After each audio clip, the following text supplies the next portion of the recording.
Bismillahirrahmanirrahim. Assalamualaikum warahmatullahi wabarakatuh. Saya Uti Fitriani dari Psikoterapi semester 3. Di sini saya akan menyampaikan tugas Islam ke-Muhammadiyahan pertemuan kedua, ketiga, dan keempat yang terakhir kemarin. Untuk tugas pertemuan kedua yaitu menjabarkan surat Az-Zariyat ayat 50 dan surat Al-Baqarah ayat 30. Surat Az-Zariyat ayat 56. Dari surat Az-Zariyat ayat 56 yaitu Allah mengabarkan bahwasanya tidaklah Ia menciptakan jin dan manusia melainkan Ia diperintahkan bagi mereka untuk beribadah kepada Allah saja tanpa menyekutukannya. Kemudian Allah akan membalas amalan-amalan yang telah mereka kerjakan, yaitu barang siapa yang mengerjakan amal baik maka dibalas dengan syurga. Jika sebaliknya, barang siapa yang mengerjakan amal buruk, maka ia akan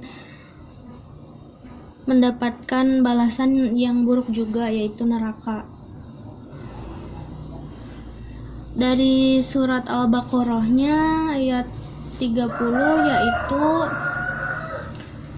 Allah memberitahukan bahwa Dia telah berfirman kepada para malaikat bahwasanya Dia akan menciptakan manusia untuk ditempatkan di muka bumi secara silih berganti.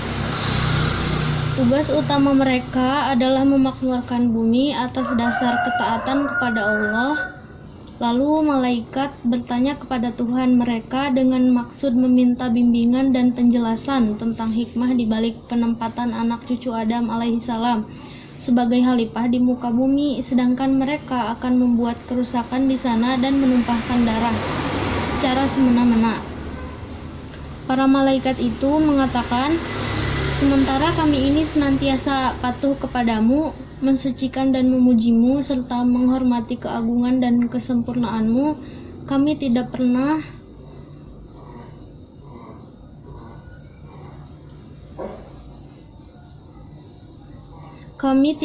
letih dalam melakukan hal itu." Lalu Allah pun menjawab pertanyaan mereka dengan firman-Nya, yaitu, "Sesungguhnya aku mengetahui apa yang tidak kamu ketahui tentang adanya hikmah besar di balik penciptaan mereka dan tujuan-tujuan besar di balik penetapan mereka sebagai khalifah di muka bumi." Untuk tugas pertemuan ketiga yaitu bagaimana tauhid yang benar menurut surat Al-Anbiya ayat 25 dan surat Muhammad ayat 19.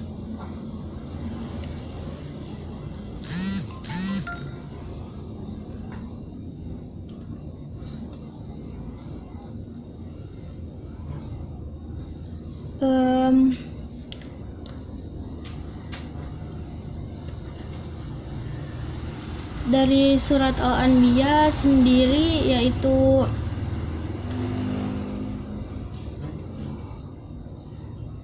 menegaskan bahwa manusia lalai dalam menghadapi hari hisab, kemudian berhubung adanya pengingkaran kaum musyrik Makkah terhadap wahyu yang dibawa Nabi Muhammad SAW, maka ditegaskan Allah, kendati pun nabi-nabi itu manusia biasa, akan tetapi masing-masing mereka adalah manusia yang membawa wahyu, yang pokok ajarannya adalah tauhid, dan keharusan manusia menyembah Allah, Tuhan penciptanya.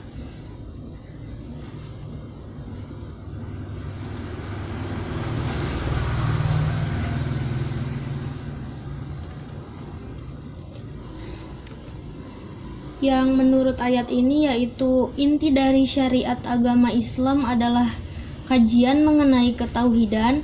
Karenanya dalam beberapa kitab dan buku ditegaskan bahwa kewajiban pertama bagi seorang muslim adalah mempelajari tauhid. Dari kajian tauhid yang mendalam dan disertai dalil nakli serta dalil akli, diharapkan umat Islam akan menjadi semakin kuat akidahnya. Kemudian untuk tugas yang ketiga yaitu dari poin ideologi Muhammadiyah. Yang kedua yaitu manusia hendaknya harus bermasyarakat. Artinya yaitu alasan manusia harus bermasyarakat sendiri adalah pada dasarnya manusia merupakan makhluk sosial, yang artinya manusia membutuhkan orang lain dalam hidupnya untuk saling membantu dan tolong menolong, seperti itu. Kemudian untuk tugas yang poin ketiganya yaitu hanya hukum Allah satu-satunya yang dijadikan sendi untuk membentuk pribadi yang baik dalam menuju kehidupan yang hakiki.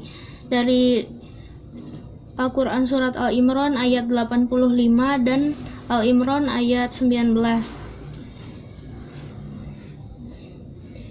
Ini saya akan sampaikan poin-poin mengenai cara mengetahui tidak ada sesembahan kecuali Allah, atau penekanan bahwa tidak ada sesembahan yang patut disembah kecuali Allah. Di antaranya adalah merenungkan nama-nama dan sifat-sifat serta perbuatan Allah yang menunjukkan pada kesempurnaan, keagungan serta keluhurannya. Semua itu mengharuskan kita mencurahkan tenaga guna menuhankan dan menyembah Rabb yang maha sempurna, yang hanya baginya semua pujian, keluhuran, dan keindahan.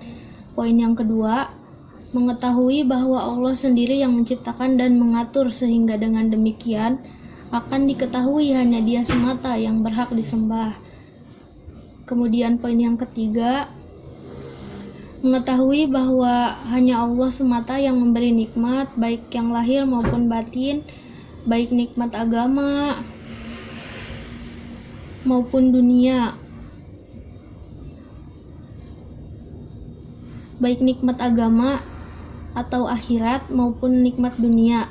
Karena hal itu mengharuskan kita untuk menggantungkan hati kita, mencintainya dan hanya menuhankannya, dan tidak ada sekutu bagi Allah. Poin yang keempat, apapun yang kita lihat dan dengar tentang pahala bagi para wali Allah yang menegakkan tauhid, seperti pertolongan, nikmat yang disegerakan, hukuman bagi para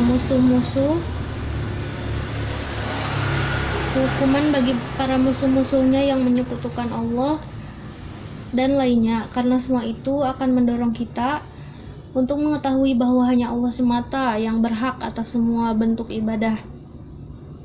Poin yang terakhir atau yang kelima yaitu mengetahui sifat-sifat berhala dan sekutu-sekutunya yang disembah bersama Allah dan dijadikan sebagai sesembahan, di mana semua berhala dan sekutu itu kurang dari berbagai hal. Dirinya sendiri tidak bisa berbuat apa-apa dan memerlukan pertolongan dari yang lain, tidak memiliki kuasa apapun pada dirinya dan para penyembahnya, baik memberikan manfaat maupun mara bahaya.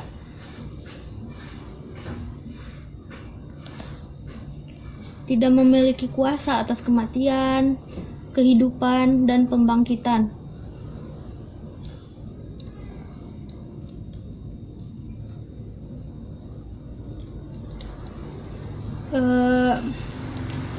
Mungkin itu saja yang dapat saya sampaikan mengenai tugas dari pertemuan kedua, ketiga, dan yang terakhir kemarin, tugas pertemuan keempat. Semoga apa yang saya sampaikan bisa bermanfaat. Kurang lebihnya mohon maaf. Assalamualaikum warahmatullahi wabarakatuh.